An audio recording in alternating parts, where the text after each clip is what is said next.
ஆகிறப்ப இந்த லிங்க் கீழே வரும், இது கீழே வந்தா இது இப்படி ரொட்டேட் ஆகும். ரைட்டா?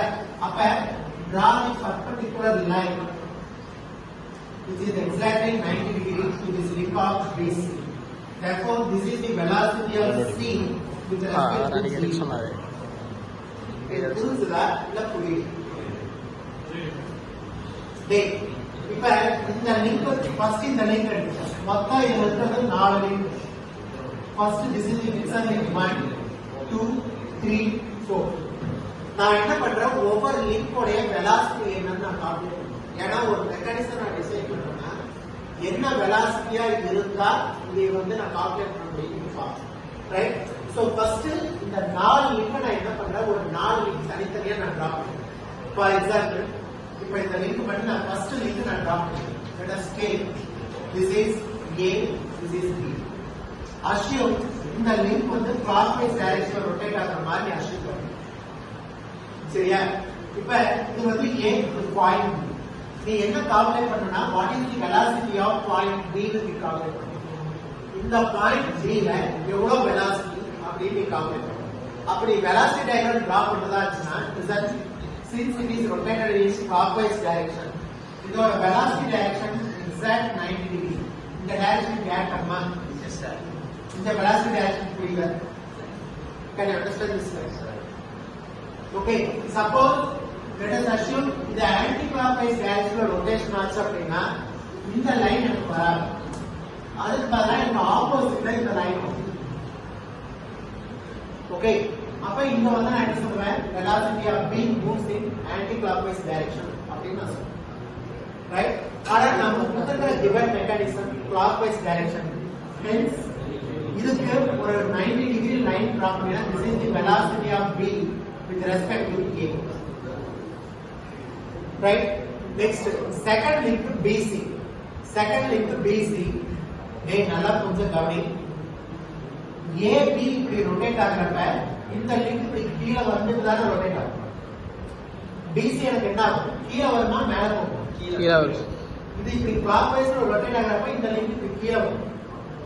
Okay, therefore BC ங்கற லிங்க் நீ டிரா பண்ணிக்க. Here this is the BC second link.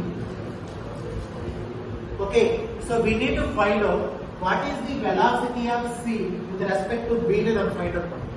அப்ப here the velocity direction இதோட மூவ்மெண்ட் clockwise ல இருக்கிறதுனால since it is rotating in clockwise இதுவும் இப்படி கீழ தான் ஆகும். Therefore draw the exact 90 degree line to this point C. Okay, here assume that whether it is in 90 degree or not. Therefore you need to find out what is the velocity of C with respect to B. With respect to na meaning என்னன்னா இந்த point எதை வச்சு move ஆகுதுன்னா Bங்கற point move ஆகுறதுனால இந்த C move ஆகுது. புரியுதா? அதனால தான் V of C with respect to B ன்னு சொல்றோம். இது வரைக்கும் புரியுதா? ஃபர்ஸ்ட் லிங்க் உடைய velocity, செகண்ட் லிங்க் உடைய velocity direction. இது புரியுதா? புரியுது. இது புரிஞ்சா புரியுது. Right? Next here. இப்போ மூணாவது லிங்க் CD இருக்கு.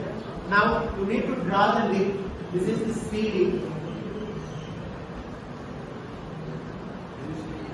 Since இதோட இன்புட் லிங்க் ஆல்ரெடி clockwise directionல ரொட்டேட் ஆகுது, இது எனக்கு clockwise-ல இப்படி ரொட்டேட் ஆச்சுன்னா இதுவும் எனக்கு clockwise-ல தான் ரொட்டேட் ஆகும். சரியா? ABங்கற லிங்க் எனக்கு clockwise-ல ரொட்டேட் ஆச்சுன்னா CDங்கற லிங்க் எனக்கு clockwise-ல தான் ரொட்டேட் ஆகும். ஓகே, அப்ப CDங்கற லிங்க் clockwise-ல ரொட்டேட் ஆகுறப்ப therefore the velocity direction will act exactly towards 90 degree in the downward direction. Okay, here இதோட velocity direction towards the direction. Right? You have to mention whether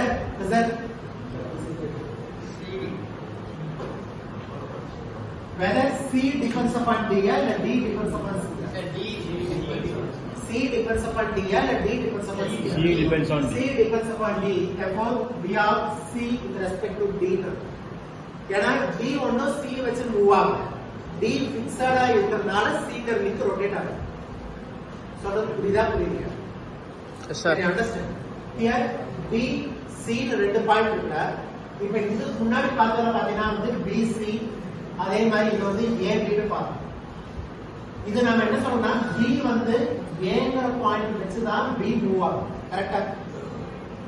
B move ஆகுறப்ப இந்த BCங்கிற link இது move ஆனாதான் இந்த Cங்கிறது move ஆகும். அப்ப velocity of C with respect to B ன்னு நான் சொல்றேன். Then C with respect to D ங்கிறது ஒரு ஃபிக்ஸட் பாயிண்ட். அப்ப இந்த Cங்கிற பாயிண்ட் மூவ்மெண்ட் வந்து எந்த பாயிண்ட் டிபெண்ட் பண்ணிருக்குன்னா Dங்கிற பாயிண்ட் டிபெண்ட் பண்ணிருக்கு. Hence I need to represent velocity of C with respect to D. Suppose இப்ப V of DC நான் எழுதுறேன். இதோட meaning C depends on D. DC நான் எழுதுறேன். அப்படினா C depends on D. C depends upon D இல்ல D depends upon C? C depends on D. C வந்து D depends on D. D depends on C.